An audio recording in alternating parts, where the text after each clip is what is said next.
Well, hello to all my subscribers. Just to keep you updated, why I'm not doing any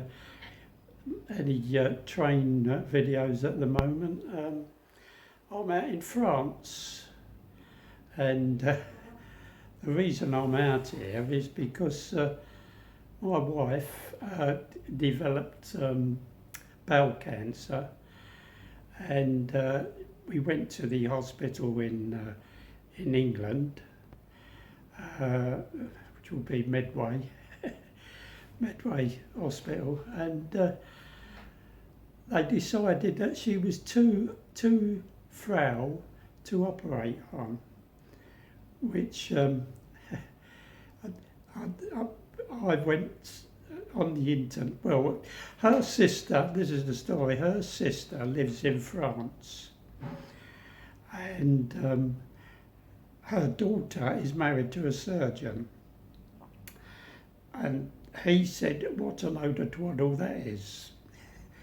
So he's got me into the hospital in Marseille, and they've done the operation. My wife's back home now. Not back home, but she's in the hotel with me now. Well, it's an apartment, not a hotel. So we've got to stay here for another week while she recovers, and so far everything's fine. So he said it's a simple operation. This is the surgeon here. He said it's a simple operation, but they said this is what it is now. You get too old, it's like a lottery in England. If you're fit, they'll operate on you. If she's not 100% fit, because she's not 100% fit, she's a bit unsteady on her feet and various other things, but she's still able to cope with every day. Anyway, it's a keyhole surgery. They don't have to rip you right up. She's got a scar about that long, and as I said, they said it's a fairly simple operation. But I was putting all the frighteners on her. If she had the operation in England, she could end up not on an oxygen bottle for the rest of her time and all that, because she's a bit chesty. That was one of the reasons. And the surgeon here, he's an expert. That's his speciality, is bowel cancer, and he said it won't affect her breathing at all. He said.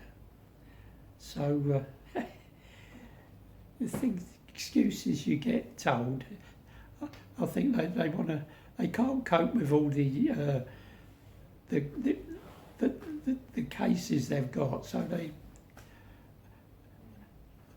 they twiddle you, filter you out because you're old. That's how it seems to me. So anyway, that's just what I want to let everyone know. That we came over on the 1st of August. She went into hospital on into hospital on the 2nd. Had her operation on the 5th. Spent that week, the rest of that week in the actual hospital, and now she's going to have another week here in the hotel with me. So we go home. That'd be 3 weeks altogether. Go home on the 22nd. Anyway, here she is in our apartment, and as I say, hopefully she'll be fit and well for a few more years.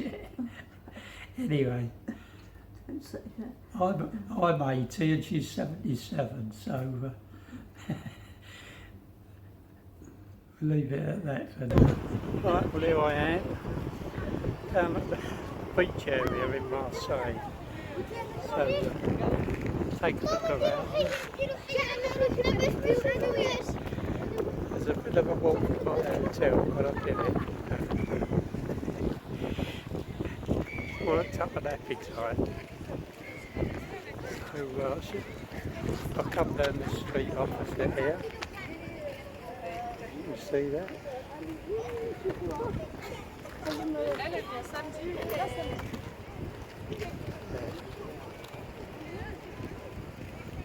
Just beside that. That's it. Come down that street. It's quite a... Must be a... Well, everywhere you look, you see these scooters for hire. They're everywhere. Come flying by you, walk down the street. One comes flying by you. Oh dear.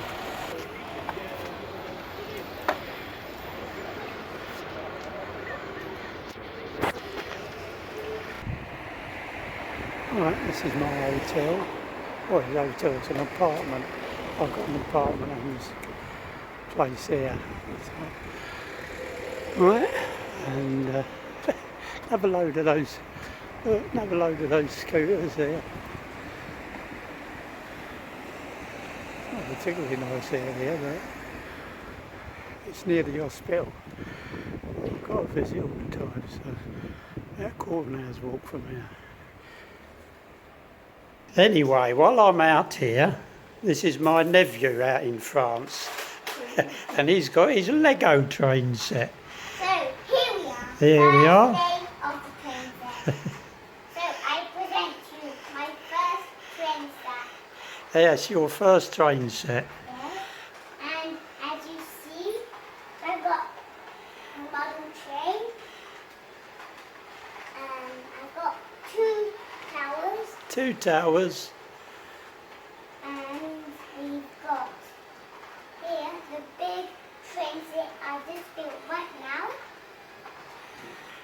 And this is what I'm going to show all around the village. And that's my nephew, lives in France and speaks perfect English.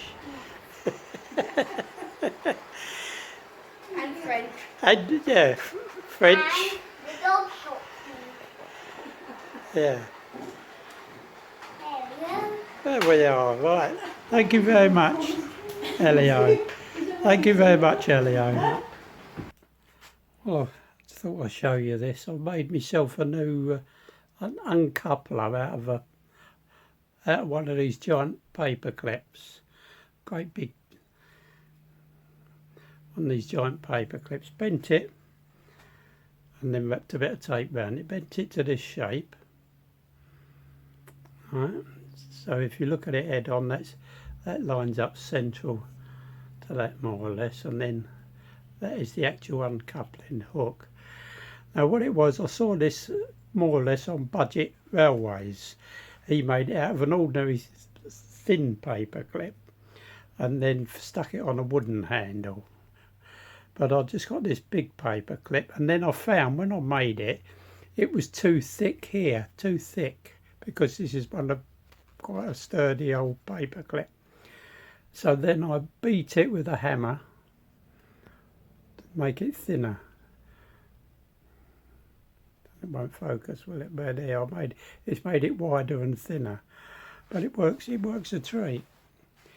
I've got various uncoupling things I've tried, but this works a treat. I'll show you it in action for you. You can see that? Can you see that? Right, let's get that there. Just there, right, focus on that, right. Right, now, so you push the two together, so together, put the hook in, lift it, and then when you take it away, you find it's gripping each side of the tool. Let go of the tool and it comes off easy. Simple. So lift, part, drop. All right. Goes pretty easy. Lift, part, drop. That's it. Works a treat. I did have a magnetic thing, but that would magnetically lifted up those things, but that'd keep gripping on all other things. It was a bit fiddly, but this seems about the best. So yeah, another example here. You can see this one. So you lift, part, then drop the hook, and it comes off. Nice.